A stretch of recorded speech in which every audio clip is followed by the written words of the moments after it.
I'm back. Guess what? Saw another movie yesterday. It's hot, so I'm dressed appropriately. A Quiet Place, Day One, a mostly quiet place, a quieter place, and not as quiet place.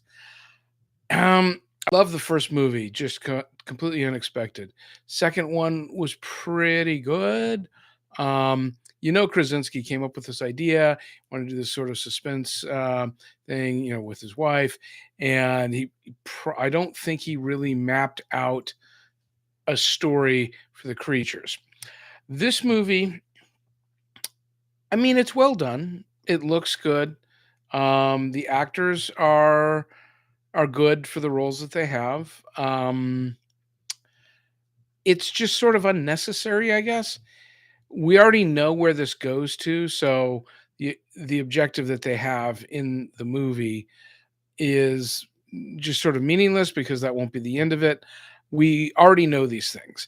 These people aren't in the earlier movies, so it doesn't lead to anything. So there isn't really any member berries here. Um, I thought it was kind of a missed opportunity.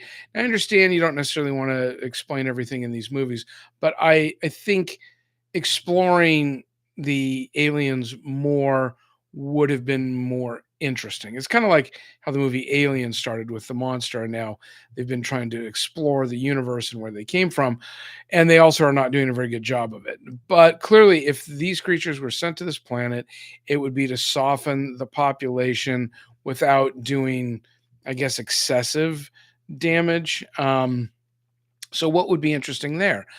All right, these are genetically engineered and designed to die off after a certain amount of time. They don't seem to eat people; they seem to just kill them. They go after anything that makes sound, and then the aliens would come and do whatever it was they were going to do, or maybe a setup prior to that. I would find that more interesting. There was something about this I wanted to note. This is the problem with doing it live. I didn't make any notes. Let's see. Oh, well, the one guy, his tie is on the whole time. Drives me nuts. Um, like I say, it's okay. It just, it's kind of pointless. It doesn't move the needle. I just think they could have done a better job. Oh, that's what I was thinking of. Okay, the US Army, they figure out that sound is the issue very early on. So why aren't they doing some more interesting things? Like this might have been more interesting from the perspective of the military.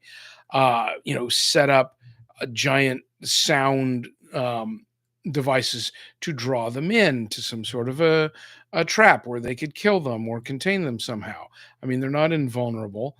Um, and in the original movie, we learned that feedback drives them nuts. Well, I mean, think about it for a minute. If you're world governments and you're trying to save your populations, and within the first day you realize that sound is an issue, you're going to be playing with frequencies. So that would be a reason to try to attract them, so you could get some to experiment on. So then you could play with frequencies and see where that could go. So I think there's a lot more interesting things that they could have done. I don't know what the filmmaker's objective was with this, but yeah, like I say, it's basically good. Not a lot of dialogue because it's a quiet place, so it can drag a bit. The cat is sort of fascinating. It combines some of the things that I really dislike, which is enclosed spaces. And anyway, that's my thoughts on it. I wouldn't say it's bad. It's just sort of unnecessary, kind of like the last Planet of the Apes movie. Just it's such a it doesn't really advance anything. So anyway, there you go.